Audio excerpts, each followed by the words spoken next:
బాధితుల ఎత్తిపోతల ప్రాజెక్టును ఏడాదిలోగా పూర్తి చేస్తామని నీటిపారుదల శాఖ మంత్రి ఉత్తమ్ కుమార్ రెడ్డి తెలిపారు. 38 టీఎంసీల గోదావరి నీటిని లిఫ్ట్ చేసి దాదాపు 6 లక్షల ఎకరాలకు సాగునీరు అందించడం లక్ష్యంగా పేర్కొన్నారు. కరీంనగర్, వరంగల్, జనగామ, యాదాద్రి, సూర్యాపేట, సిద్దిపేట, ములుగు, భూపాలపల్లి తదితర జిల్లాలకు ఈ ప్రాజెక్టు ప్రయోజనాలు ఉంటాయన్నారు.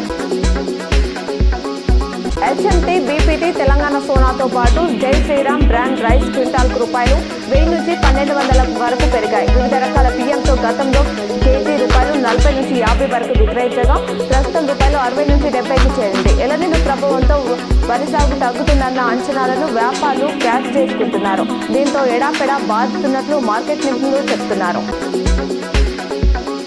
నిజాంతలో ప్రాజెక్టులోకి వరద పెరిగిపోతుంది. బుధవారం ఉదయం ప్రాజెక్ట్ ఎగువ ప్రాంతాల నుంచి 2450 క్యూసెక్ల ఇంట్లో వచ్చి చేస్తున్నట్లు ప్రాజెక్ట్ ఏఈ సాంకేత్ తెలిపారు.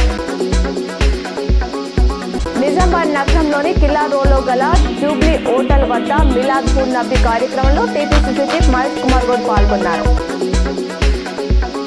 కామారెడ్డి బ్రహ్మకుమారి సెంటర్లో రక్షాబంధన్ వేడుకలు ఘనంగా నిర్వహించారు. నీకు నేను రక్ష, నువ్వు నాకు రక్ష అంటూ సోదర భావాన్ని చాటారు. నిజామాబాద్ నగరంలోని సుభాష్ నగర్ అయ్యప్ప ఆలయంలో ఓణం వేడుకలు భక్తి శ్రద్ధలతో నిర్వహించారు. ఈ సందర్భంగా గణపతి హోమం వైభవంగా నిర్వహించారు. పెద్ద ఎత్తున భక్తులు పాల్గొన్నారు.